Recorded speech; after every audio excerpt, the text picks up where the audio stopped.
Assalamualaikum warahmatullahi wabarakatuh. Perkenalkan nama saya Dea Salsabila Rahab dengan NPM 21082602225. Di sini saya akan menjelaskan tugas dari mind map dari blog Basic Endocrine. Di sini saya akan mengambil judul Hungry and Thirsty Regulation, yang dimana saya akan menjelaskan mengenai hungry atau lapar.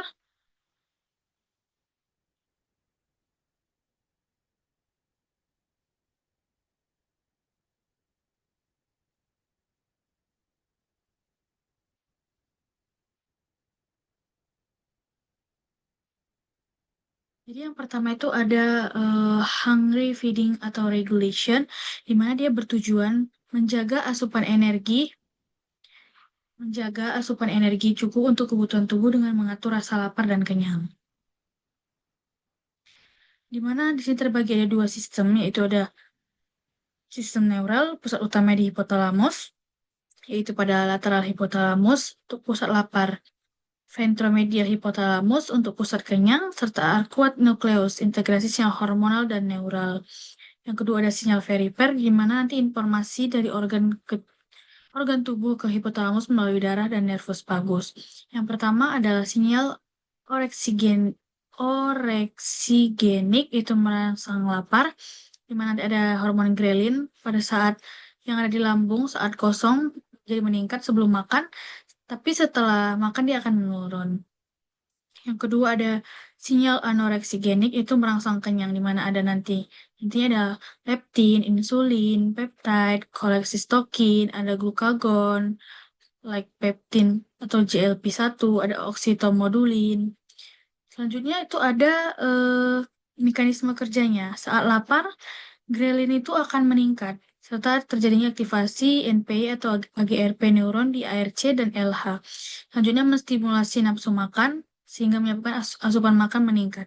Saat kenyang, leptin, insulin, CCK, PYY, GLP-1 itu meningkat. Aktivitas POMC atau CART di neuron di ARSC dan FMH itu menghasilkan alpha MSH sehingga menekan pusat lapar, sehingga terjadi rasa kenyang dan makan berhenti. Selanjutnya ada faktor yang mempengaruhi dari hungry feeding regulation, yaitu ritme sirkadian, stres dan emosi, lingkungan seperti adanya bau, serta melihat makanan, kebiasaan makan, status gizi, dan cadangan energi, aktivitas fisik, genetik, dan mikrobiota usus.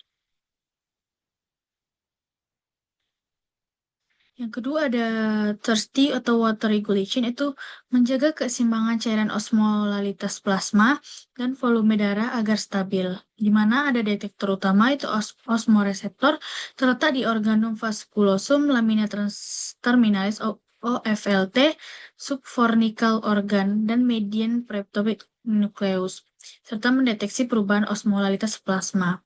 Yang kedua ada baroreseptor, itu sebagai volume reseptor terletak di atrium, arteri besar, dan ginjal. Mendeteksi perubahan volume darah dan tekanan darah. Selanjutnya ada respon dari rasa haus. Ini terjadi aktivitas pusat haus di hipotalamus. Area utama itu ada medium proiopic nucleus, surrounding structure.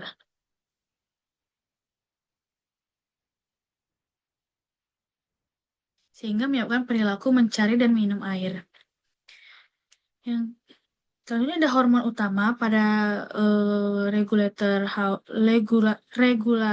haus, yaitu ada hormon utama ADH atau vasopressin, di mana dia diproduksi di nukleus supraopticus paraventricularis hypothalamus. Nah, nantinya dilepaskan dari posterior pituitary, dilepaskan saat osmolalitas plasma naik, volume atau tekanan darah menurun. Jadi efek dari ADH ini sendiri adalah target utama adalah ginjal, ductus collectivus.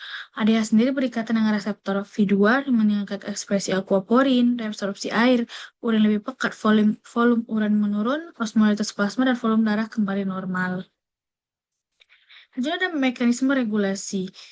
Jadi dia akan menyebabkan osmolitas plasma meningkat atau volume darah tekanan darah menurun, sehingga osmoreseptor dan baroreseptor teraktivasi, sehingga hipotalamus teraktivasi juga, menyebabkan rasa haus, minum air, atau ADH dilepaskan. Jadi hidrasi tubuh ringan, tubuh terjaga hingga osmolitas dan volume kembali normal.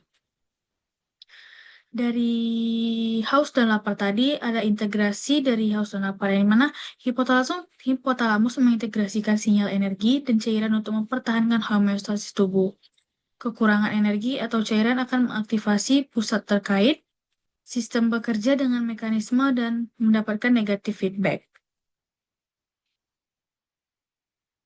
Ada beberapa gangguan klinis pada regulasi makan dan regulasi haus. Yang pertama ada anoreksia nervosa, obesitas, Prader-Willi syndrome, diabetes mellitus, diabetes insipidus, ada CADH, ada dehidrasi. Ada beberapa tanda dehidrasi yaitu haus berlebihan, mulut kering, urun sedikit dan pekat, kulit kering, lemas, pusing, dan tekanan darah menurun.